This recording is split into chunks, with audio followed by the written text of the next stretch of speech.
சிவாய. அரியுமல்ல அயனுமல்ல அப்பிரதப்புறம். கருமை செம்மை வெண்மையை கடந்து நின்ற காரணம் பெரியதல்ல சிறியதல்ல பட்டுமின்கள் பட்டுமின்.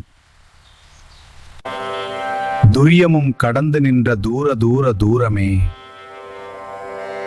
இப்பாடலின் பொருள் என்னவெனில், இறைவன் விஷ்ணுவும் அல்ல பிரம்மாவும் அல்ல, அதற்கும் அப்பாற்பட்டவன்.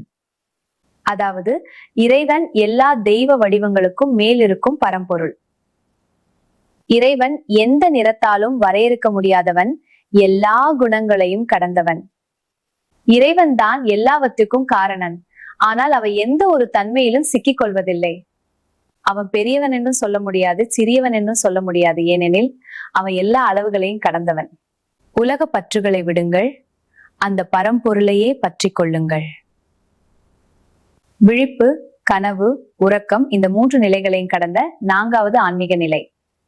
இறைவன் துரிய நிலையையும் கடந்தவன், எட்ட முடியாத அளவு உயர்ந்தவன், தூர தூர தூரமே என்று 3 முறை கூறது.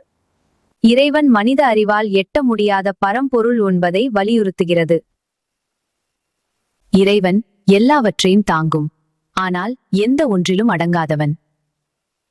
எல்லா தெய்வ வடிவங்களையும் கடந்தவன், குணங்களுக்கும் அளவுகளுக்கும் அப்பாற்பட்டவன், அனுபவிக்க கூடியவன். ஆனால் விவரிக்க முடியாதவன், அவனை அறிவால் புரிந்து கொள்ள முடியாது. இறைவனை அனுபவத்தின் மூலம் மத்தைய உணர முடியும்.